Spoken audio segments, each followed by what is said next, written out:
So, hello, here I am in sunny England, and I haven't made a video for like a month just because, well, multiple reasons. Number one, I feel like I'm evolving daily, and every time I have like an idea for a video, the next day I feel completely different, and it's like, I don't know, when you get to like a certain level of like evolution, detox, I don't know, you like, don't know, it happens like exponentially faster and faster and faster and faster. And it's like the higher you go in like consciousness and detoxification and wellness, the faster the changes happen. And I don't know, it's just like, I don't know, I can't gather my thoughts quick enough, like, to know what I think about a certain topic. So to make a video on something is difficult. But I do want to talk about, because I don't see this enough um, from the mainstream teachers, is about supporting the body while you're doing a juice fast and a detox, because just using juice isn't good enough. And I don't think I made that clear previously in my videos, how to pull the majority of that plaque out, I was drinking juice and I was using senna tea, which is a stimulant laxative herb. I was using Cascara sagrada, which is a stimulant laxative herb, and I was using psyllium husk and bentonite clay. And the most powerful things I think out of those are the psyllium husk and the bentonite clay, and a lot of people would testify to this too. But I've got like a 6-day protocol for taking that stuff and gradually increasing the dose while on juices. And what it does is it binds to the plaque and it pulls it out. And I've heard stories from people who have done like 200-day juice fasts and they weren't pulling plaque out every day. So very important to support the body while you're doing this stuff. And most of us are really damaged, and the body's not just gonna, like, all of this plaque is really old. You've seen what I've posted. That doesn't, your body's not just gonna get rid of that with just juice. You need some hardcore stuff to pull that out. So very important that we support the body. And I also want to talk about like diet and what I've discovered about the foods we eat and what they do to us, because I've been eating now for like 6 weeks, 7 weeks, something like that. And I went through a little stint. So when I first broke my fast, I was eating only fruit, and then I went through a little stint on like raw teal 4, where I was eating fruit in the daytime, and then at night I was having a cooked meal. Nothing like poisonous. Well, I see now that it's like poisonous, but just like a baked sweet potato or some baked squash, or like just some steamed veggies. I never put any like salt on them or anything, because I recognise salt to be poison as well. It's sodium we need, not sodium chloride. Most salt is sodium chloride. Even the pink stuff, even the sea salt, it's all poison. Dehydrates you, burns your cells away. It's terrible. But anyway, I was eating cooked for like 3 weeks, something like that, and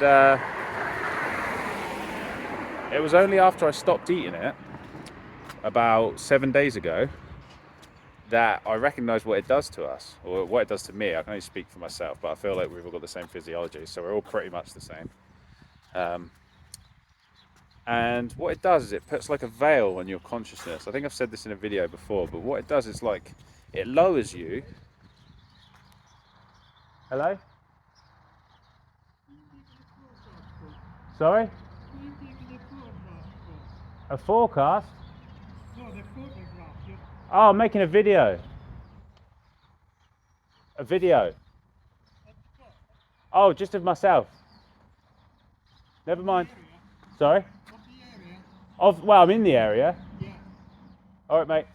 Anyway, weird guy. Yeah, what was I saying? What was I saying? Damn you, weird guy. So cooked food, it puts like a veil on your consciousness, right? And it lowers your vibration. Because I know it's like a cliche thing to hear, like, oh, I've raised my vibration. But like, you can like feel when that's happened. And like, when you feel your consciousness level rise a bunch, you can only be conscious of the lower vibration once you raise your consciousness as well. So that's why negative emotions are so insidious, because you you don't realize that you were like plagued and clouded by them until they go away, and then your consciousness level, your vibration raises, and then you're at that higher level of consciousness where you're above and you could see where you were stuck in the mud. So it's like, I don't know now in which ways I'm stuck in the mud, but I'm definitely higher than I was before. And cooked food is like that. So when you're eating it, it's addictive. You overeat, or I do. Most people do. Um, it doesn't. It doesn't nourish anything because the body just wants water and electricity, and cooked food is dead.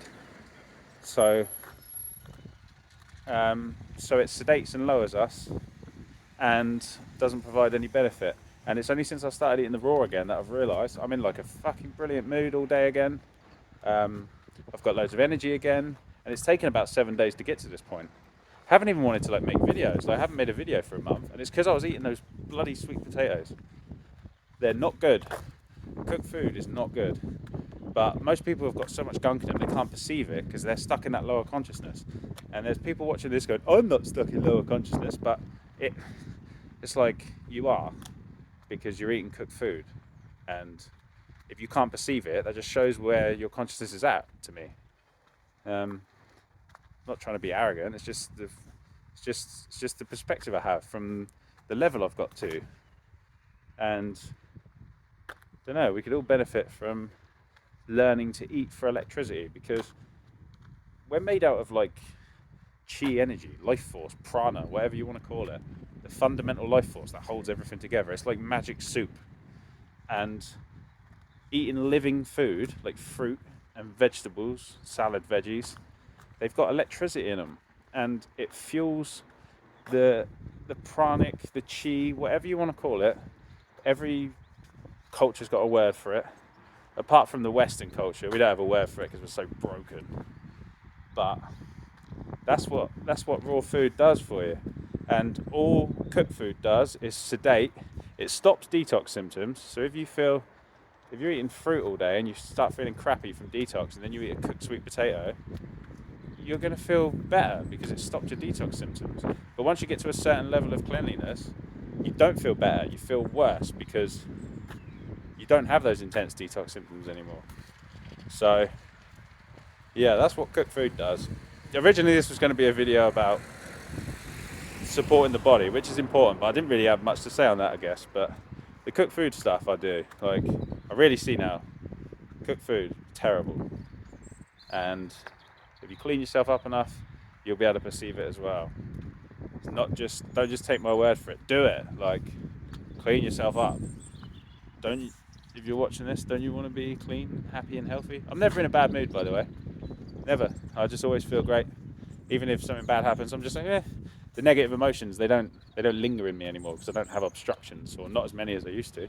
So it just comes, and I'm like, I let myself feel it, and it goes away. It's great. It's a great existence. I feel very lucky to be alive, very happy, which is something. And I don't take drugs or drink anymore. Don't even smoke weed. I was in Thailand, but I'm not now. I don't want to, because I feel so good without it. I'm just in a good mood all the time, and it's because I detox all those negative emotions out. Because our default state isn't to feel negative emotions, or definitely not to linger on them. But that's what most of us do, because we're all broken and full of shit and poo and crap and junk and obstructions and salt and cooked food. Don't eat cooked food.